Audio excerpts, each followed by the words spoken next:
Chapter 91. The Death of Karna. When Drona died, the princes of the Kaurava army installed Karna as generalissimo. Karna stood up in his gorgeous war chariot driven by Salya.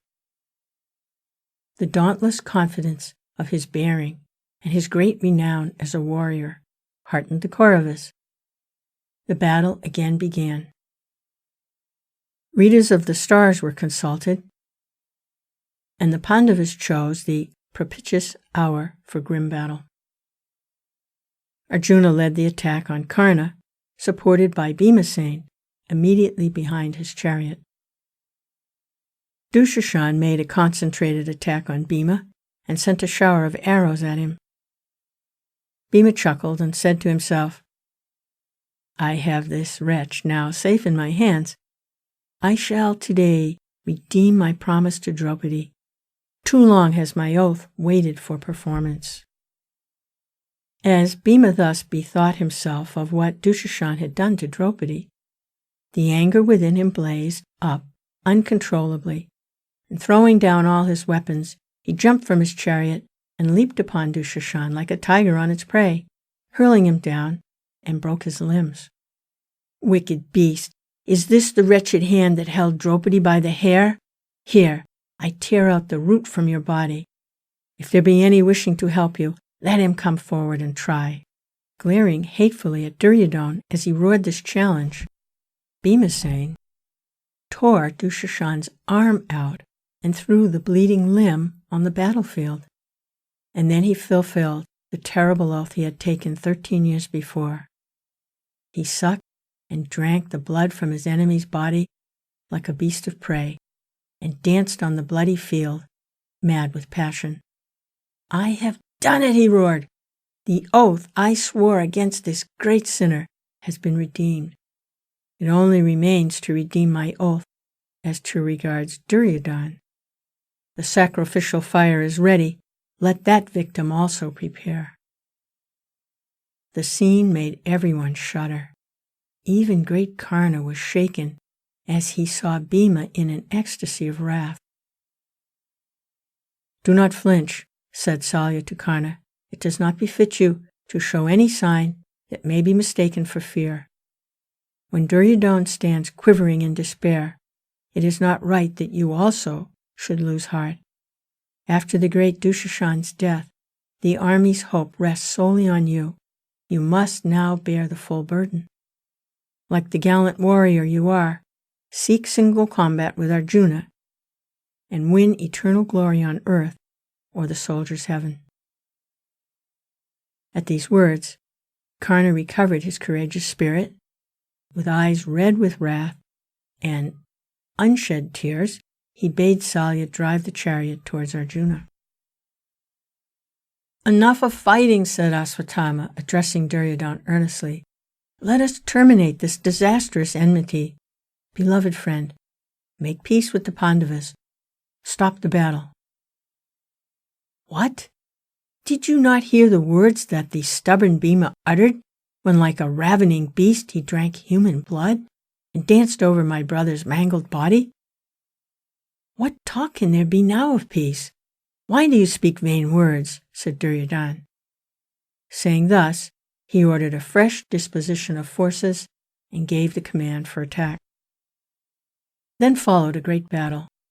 The son of Surya sent a dazzling arrow, which spat fire and made for Arjuna like a serpent with its flaming double tongue out. Then Krishna, Arjuna's charioteer, at the nick of time, pressed the vehicle down 5 fingers deep in the mud, so that the serpent shaft just missed Partha's head, but struck off his helmet. Arjuna was red with shame and anger, and he fixed a dart on his bow to make an end of Karna. And Karna's fated hour was come, and as had been foretold, the left wheel of his chariot suddenly sank in the bloody mire. He jumped down on the ground to lift the wheel up from the mud. "Wait a minute," he cried. "My chariot has sunk in the ground. Great warrior as you are, and knowing Dharma as you do, You would certainly not take unfair advantage of this incident. I shall presently set my car right and give you the battle you want." Arjuna hesitated. Karna was now somewhat perturbed on account of the mishap. He remembered the curse that had been pronounced on him, and again appealed to Arjuna's sense of honor. Krishna intervened. "Ha, Karna!" he exclaimed. "It is well that you too remember that there are things like fair play and chivalry. Now that you are in difficulty, you remember them indeed. But when you and Duryodhana and Dushashan and Sakuni dragged Draupadi to the hall of assembly and insulted her, how was it you forgot them utterly? You helped to inveigle Dharmaputra, who was fond of play but was unskilled at it, to gamble, and you cheated him. Where had your fair play hidden itself then? Was it fair play to refuse to give to Yudhisthira his kingdom, when according to the pledge, the 12 years of forest life and the 13th year incognito were duly completed?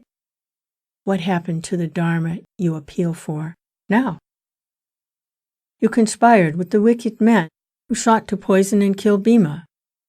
You acquiesced in the plot to burn the Pandavas alive when sleeping in the palace of wax, into which they had been lured. What happened to Dharma all that time? What did Dharma tell you when violent hands were laid on Draupadi and you were looking on, enjoying the sight? Did you not then mock at her, saying, 'Your husbands have left you unprotected. Go and marry another husband'? The tongue that was not ashamed to utter those words now talks of chivalry? Chivalry indeed! What a mob of you surrounded the young Abhimanyu and shamelessly slew him. Was that chivalry? Wicked man, do not talk now of chivalry and fair play, for you have never honored them." When Krishna was denouncing him in this manner, in order to urge Arjuna to prompt action, Karna bent his head in shame and uttered not a word. Karna silently ascended the chariot, leaving the wheels stuck in the mud, and took his bow, and sent an arrow at Arjuna with unerring aim and such power that it stunned him for a moment. Karna utilized the respite won to jump down again and hurriedly tried to lift the chariot wheel up. But the curse was too strong for him, and fortune had deserted the great warrior. The wheel would not budge, though he strove with all his great strength. Then he tried to recall the mantras of mighty astras he had learned from Parashuram. But his memory failed in the hour of his need, even as Parashuram had foretold. "Waste no more time, Arjuna," cried Madhava. "Send your shaft and slay your wicked enemy." Arjuna's mind was wavering. His hand hesitated to do what was not chivalrous. But when Krishna said this, the poet says, Arjuna accepted this command of the Lord and sent an arrow which cut and severed the head of Radeya. The poet had not the heart to impute this act to Arjuna, who was the embodiment of nobility. It was the Lord Krishna that incited Arjuna to kill Karna when he was vainly trying to raise his chariot out of the mud in which it had stuck. According to the code of honor and laws of war prevailing then, it was wholly wrong. Who could bear the responsibility for breaches of Dharma except the Lord himself? The lesson is that it is vanity to hope, through physical violence and war, to put down wrong. The battle for right, conducted through physical force, leads to numerous wrongs, and in the net result, adharma increases.